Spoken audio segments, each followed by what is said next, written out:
Campbell is an expeditionary learning school. And expeditionary learning was a collaboration between Harvard and Outward Bound.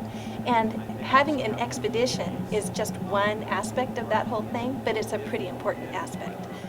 Part of an expedition is involved in bringing experts from outside the classroom into the school, and so we were thrilled to discover that Dr. Murphy is a backyard beekeeper. It was really exciting because it was the first time I ever met a real live beekeeper.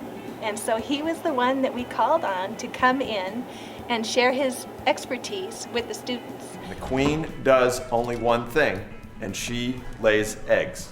That's her job in the hive. I need a volunteer. Who's a volunteer here? It was totally awesome. And when I got to shake his hand, that was one of the highlights of my 9 years I was on this planet.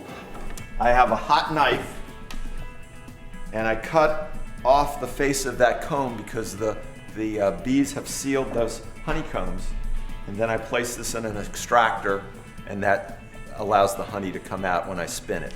Seeing how the bees are transported and how you can safely handle them, and hearing his experiences made it much more real than if they had just read about it in textbooks. Of course, that job is very important because if we didn't have any honey keepers, then how did we get the honey?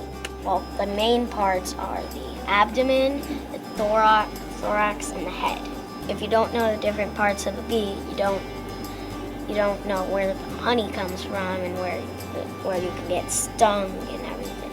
I'm explaining the worker bees. I think they're probably the most important bees in the hive. They're all girls, and they have 2 compound eyes and 3 simple eyes. They can sting only once because their sting is rigid, and when they sting, some of their internal organs come out, which causes them to die. These are all the things that bees pollinate. So like pears, like bees pollinate pears. I've seen bees, when I go to an apple orchard, I've seen bees pollinate apples. A honeybee, when they get honey or they're going to get honey, they can fly up to 15 miles per hour. If the world didn't have bees, then a lot of foods that you eat today you won't be able to eat them. Because if we don't protect them, then they could get colony collapse disorder, which is when the queen and some newborns are still left in the hive, but all the workers are completely gone. And some of the reasons are viruses, unknown viruses, and even though it's hard to believe, some cell phone signals cause them to die.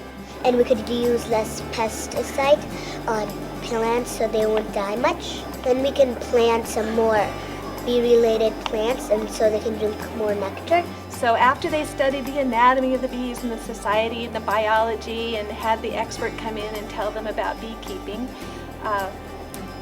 they came up with a plan to make cards that they could sell. So like we were supposed to write a poem about like a flower that we got. Yarrow, white, red, yellow, blooming in the sunshine. Bees are going to drink the nectar, springtime. You can see these look exactly the same with the poems and everything. So we basically just shrunk it and put it on a card. Most of the cards that we had printed have sold. We have a few left, and we will be buying native plants that next year's classes can study for their scientific drawings.